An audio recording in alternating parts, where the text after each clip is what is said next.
Hello, welcome for this session. Today we will discuss physiology NEET MDS questions.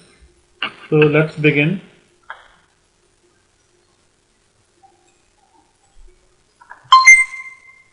So first question is functions of hepatic kupffer cells is. So for this answer is phagocytosis. These kupffer cells, these are also called reticuloendothelial cells.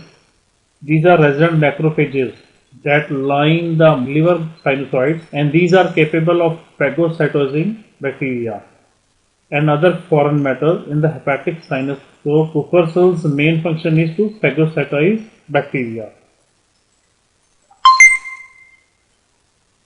Next question is, all of the following local chemical factors will cause vasodilation of the arterioles except.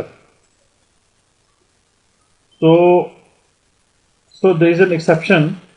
That exception is decreased potassium. So all of the following local chemical factors will cause vasodilations. Increased carbon dioxide, nitric oxide and decreased oxygen. They will cause vasodilations of arterioles except for decreased potassium. So here is the answer. All of the other factors will produce vasodilation and hyperemia, and this will increase the exchange of metabolites in the tissue.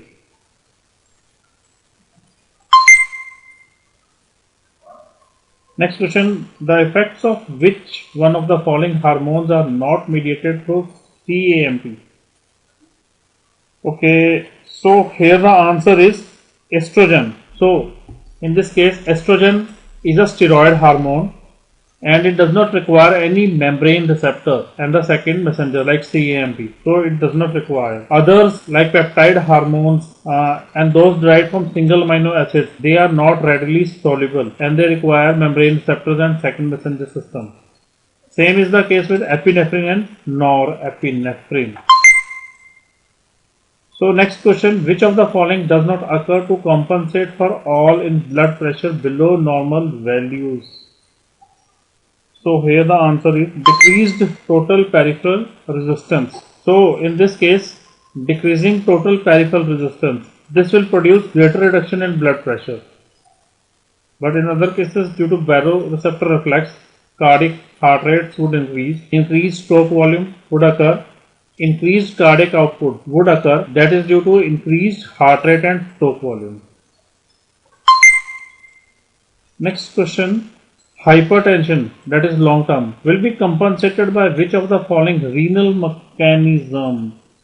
So here the answer is decreased circulating aldosterone. So with the decreased under conditions of expansion of extracellular volume, that is in terms of in long term hypertension, renin release and aldosterone secretions are reduced. With increasing ADH and angiotensin 2 and increasing sympathetic activity, that would result in increase in blood pressure, that is will cause an hypertension. Next question, which of the following does not release acetylcholine? So in this case the answer is third one, that is sympathetic postganglionic fibers that innervate the heart. So they do not release acetylcholine, while acetylcholine is a neurotransmitter in sympathetic preganglion fibers, parasympathetic postganglionic fibers and parasympathetic preganglionic fibers.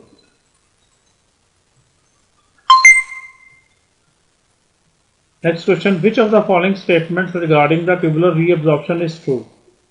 So in this case the answer is glucose is reabsorbed in secondary active transport and facilitated diffusion. And the others like calcium, that is calcium is regulated by parathyroid hormone, that is in distal tubules, and phosphate reabsorption is regulated by parathyroid hormone.